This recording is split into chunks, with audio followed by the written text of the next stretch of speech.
দুইজনের এই ছোট্ট সংসারে এত কাজ করার পরেও কাজই শেষ হতে চায় না। আজকে দেখবো আমার শাশুড়ি পলাশকে কত কাজ শিখিয়েছে। শুধু কিন্তু মেয়েরাই মায়ের থেকে কাজ শিখে না, এমন অনেক ছেলে আছে যারা মায়ের থেকে কাজ শিখে। প্রত্যেকটা ছেলেদের উচিত বাসার কাজে একটু হলেও হেল্প করা। আসসালামু আলাইকুম, সবাই কেমন আছেন? আমার বাসাটা আজকে খুবই মেসি লাগতেছে, একেবারে অগোছালো। আর কয়েকদিন বাদেই কিন্তু ঈদ চলে আসবে, আর ঈদের মধ্যে এই বাসায় থাকা সৌভাগ্য আমার না হলেও আমি কিন্তু বাসাটা পরিপাটি করে রেখে যায় গ্রামে। নিজের এই ছোট্ট সংসার, ব্লগিং লাইফ, ফ্যামিলি সবকিছু সামলাতে গিয়ে একা হাতে আসলে কাজ করা খুবই কষ্টকর। কয়েকদিন যাবত দেখতেছি পর্দাগুলো ময়লা হয়ে আছে, এগুলো আসলে ওয়াশ করতে হবে। এক সেট ওয়াশ করতে দেওয়ার পরে আর এক সেট তো অবশ্যই লাগাইতে হবে, যার কারণে আমার পুরো বাসার পর্দা খুলে রেখেছি। আর কয়েকদিন খুব কাজের চাপের কারণে একেবারে ঘর গোছানোই হয়নি। আজকে কাজ করার জন্য এটা ওটা বের করতে করতে মনে হচ্ছে যে আরো অগোছালো হয়ে গিয়েছে। সোফা কাভার থেকে শুরু করে পর্দা লাগানো সবকিছু আসলে পলাশি আমাকে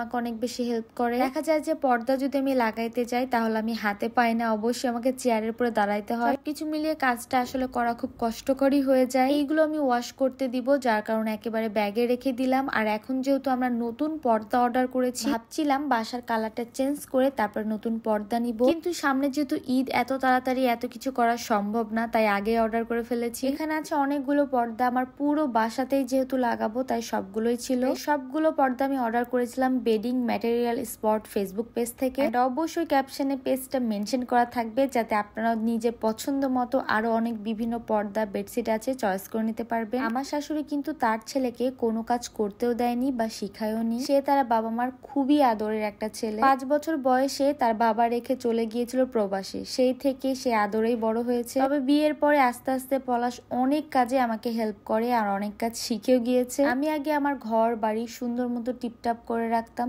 খুবই পরিপাটি করে গুছাতে আমার ভালো লাগতো। বাসার কাজে অধিকাংশ টাইম আমার ওখানেই চলে যেত। এখন যেহেতু প্রত্যেক দিন একটু না একটু বাইরে যেতে হয়, কাজ করতে হয়, অন্যান্য কাজের তুলনায় ঘরের কাজ যেন করতেই পারি না। কখনো কোনো কাজে পলাশ হেল্প করে, কখনো দুইজনে মিলে করি, আর অথবা রেখেই দিই যেটা পরে করবো। তবে আজকে আমরা ভেবেছিলাম পুরো বাসাটা একেবারে সুন্দর মতো ক্লিন করে পর্দাগুলো আটকাবো। আর এখানে কিন্তু ম্যাচিং করে নিতে হবে, আমি আমার মতো করে ম্যাচিং করে নিয়েছিলাম। আপনারা চাইলে দেখা যাচ্ছে লাল যেটা, সেটা দুই পাশে দিয়ে প্রিন্টেডটা মাঝখানেও দিতে পারবে। আমার কাছে এই ডিজাইনটাই ভালো লেগেছিল, তাদের এখানে আরো অনেক ডিজাইন আছে, আপনারা চেক আউট করে আসতে পারেন পেজ। এন্ড বড় জানালার জন্য আমি 3টা করে ব্যবহার করেছি পর্দা। ছোট ছোট যে গেট গুলো সেগুলোর জন্য 2টা করে। বাসার কালারটা যদি হতো অফ হোয়াইট অথবা হোয়াইট তাহলে বেশি মানাতো। তবে যাই হোক না কেন, দেখতে কিন্তু বেশ সুন্দর লাগছে, ভালোই লাগতেছে। আর মাত্র এই ঘরে কয়েকটা পর্দা পরানো হলেই আজকের মতো কাজ কমপ্লিট হবে। তবে আরো কাজ বাকি আছে। ঈদের আগে ঘরের কাজ করতে আপনাদের কেমন লাগে অবশ্যই জানাবেন। আসলে ঈদের মধ্যে এরকম কাজ না করলে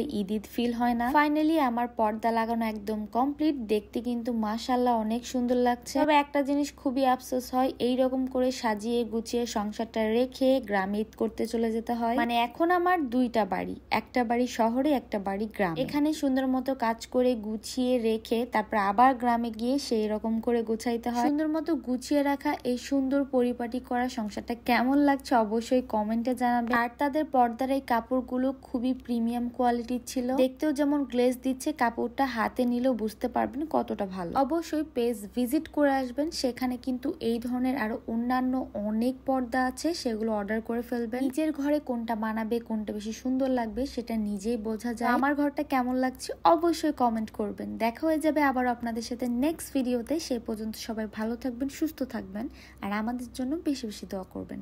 আল্লাহ হাফেজ।